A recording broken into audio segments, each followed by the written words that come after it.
Okay, so we'll move on to our next speaker, a young VR surgeon, always smiling, Dr. Dhwani Shah from the prestigious Prabha Eye Clinic and Research Center from Bangalore. And today, Dhwani will be speaking on the quantitative evaluation of OCT features, the utility and the pitfalls. Over to Dhwani. Good evening, everyone. Thank you, AIOS, Chitra ma'am, for giving me this opportunity to present in this forum. The OCT first was developed, the technology and the concept was developed by Dr. David Huang et al. Under the guidance of Dr. James Fujimoto at MIT. Humphrey Instruments launched the first commercial OCT in the 1996.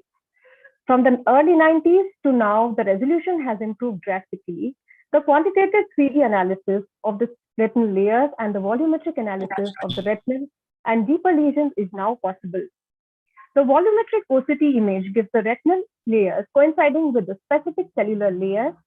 Small sensitive measurements of the optic nerve, the retina, the choroid is now possible for chronic diseases like glaucoma, AMD, DME, etc. The 3D macular protocol is used for the macular thickness measurements. It consists of a raster scan that is taken over the cube over the macula. False color or a gray scale topographic image is then reconstructed. Macula is divided into 9 regions with 3 rings concentric around the foveal center, that is 1 mm, 3 mm, and 6 mm, according to the ETRS map. Automated analysis is derived from the variations and deviations from the normal values.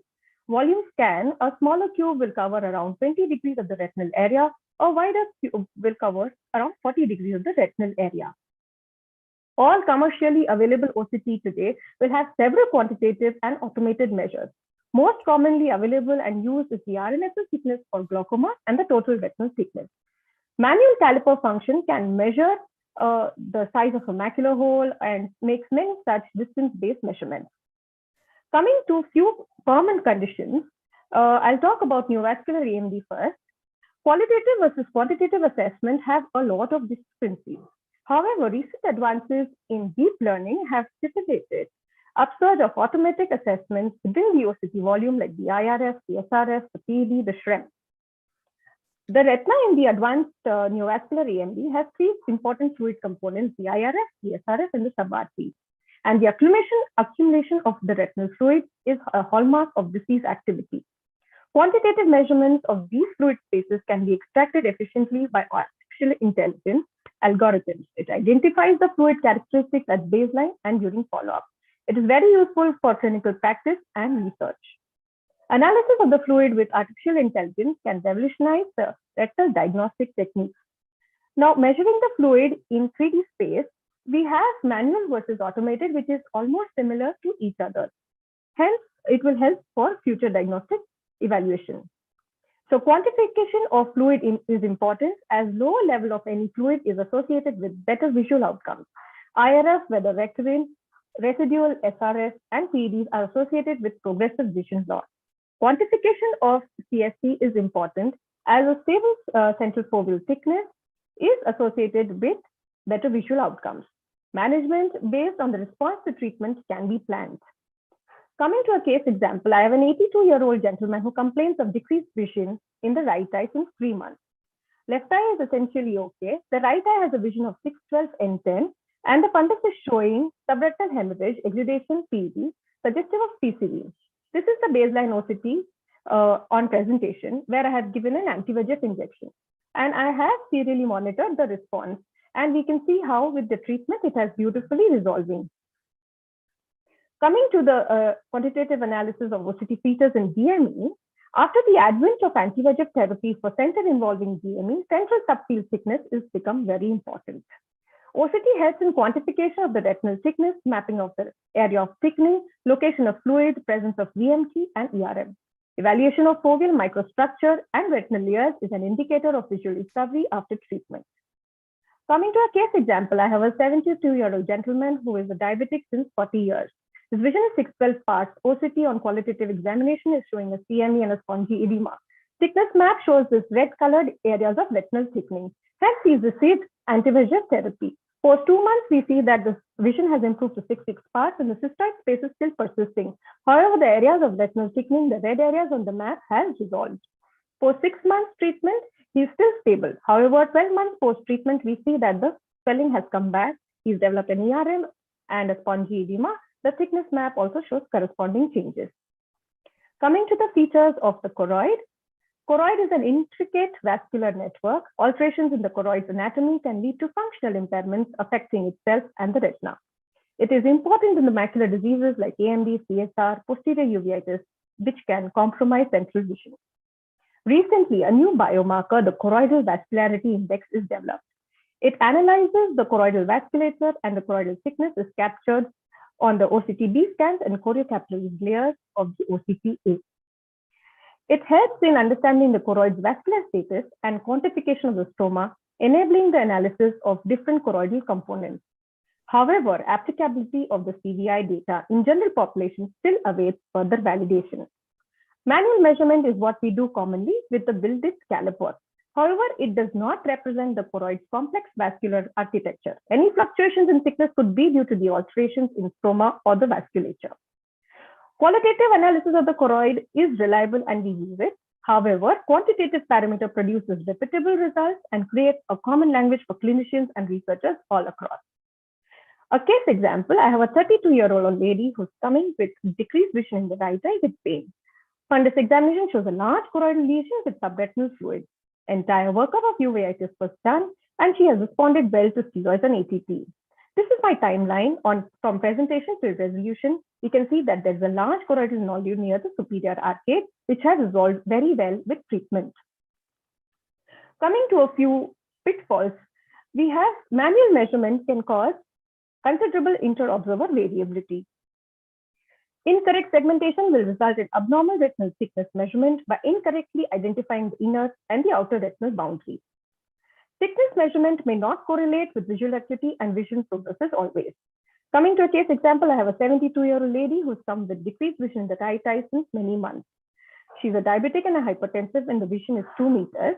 She has NPDR, status post grid laser. This is the OCT where it's showing a patchy ERM and a cystoid macular edema. She has received a dexamethasone implant. 2 months post-treatment, vision is still CF 2 meters. We can understand that the OCT is showing some drill, the hyperreflective spots, ISOS irregularity. When she has recurred and the OCT has CME, at this time, I'm not going to plan any aggressive treatment.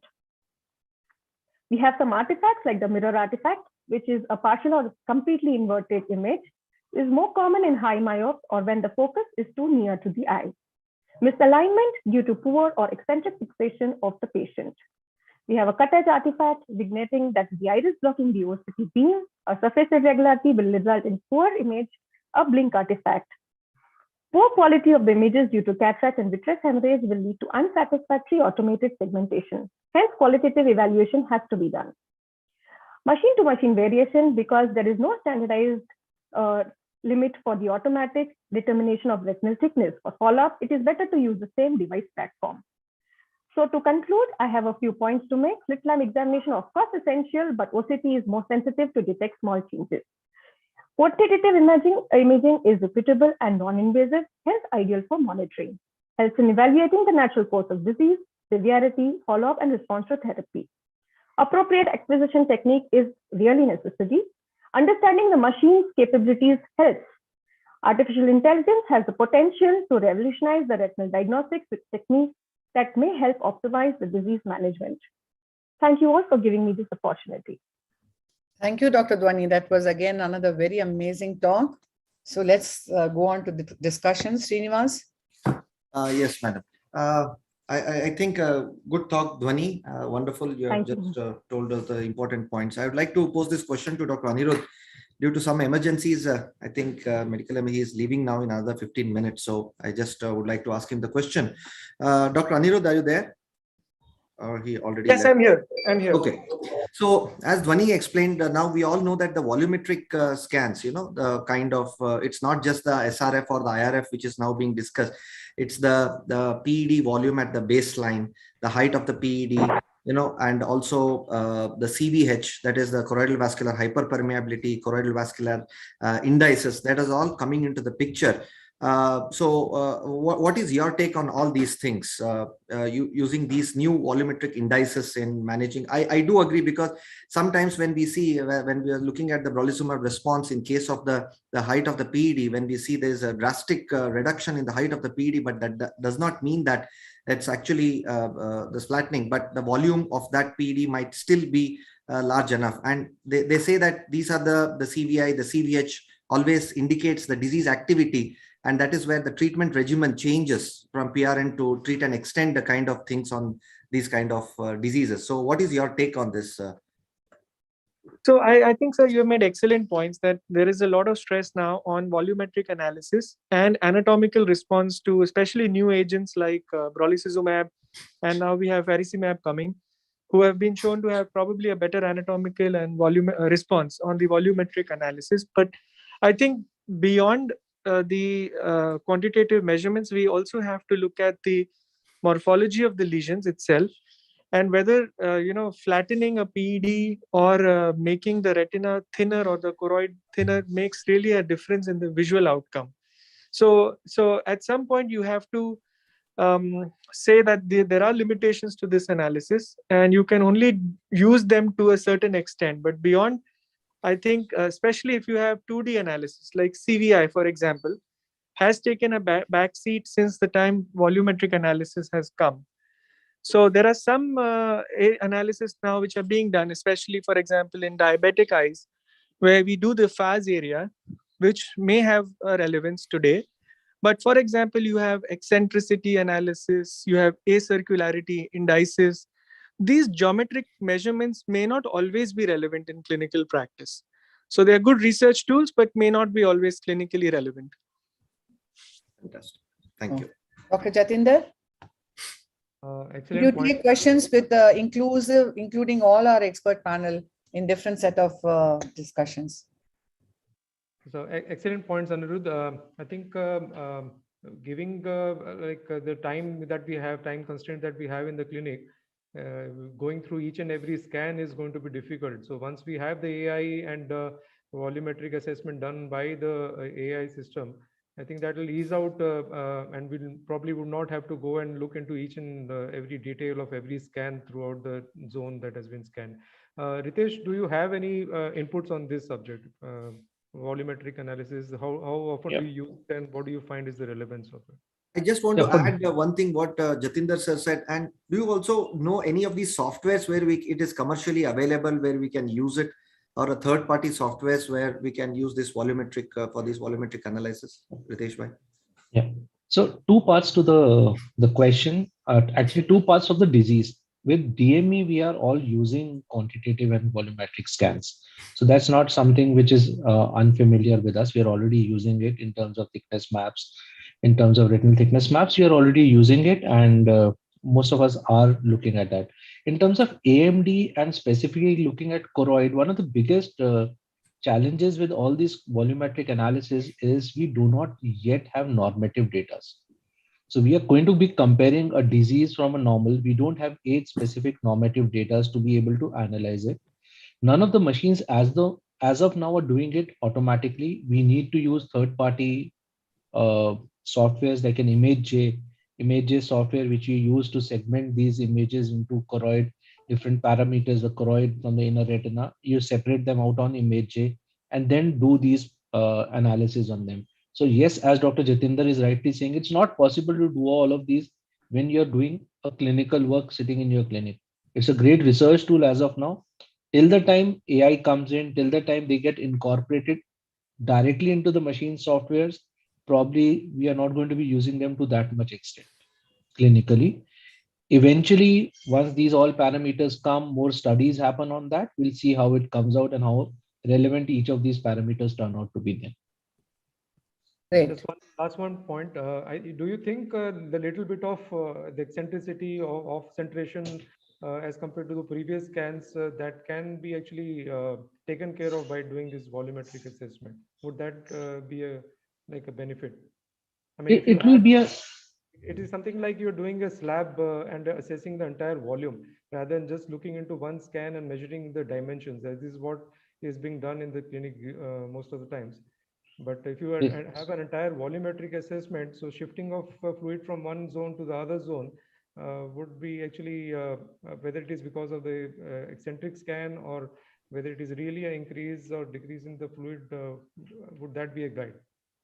Absolutely, Dr. Jitendra, I totally agree with you because it gives you that second dimension.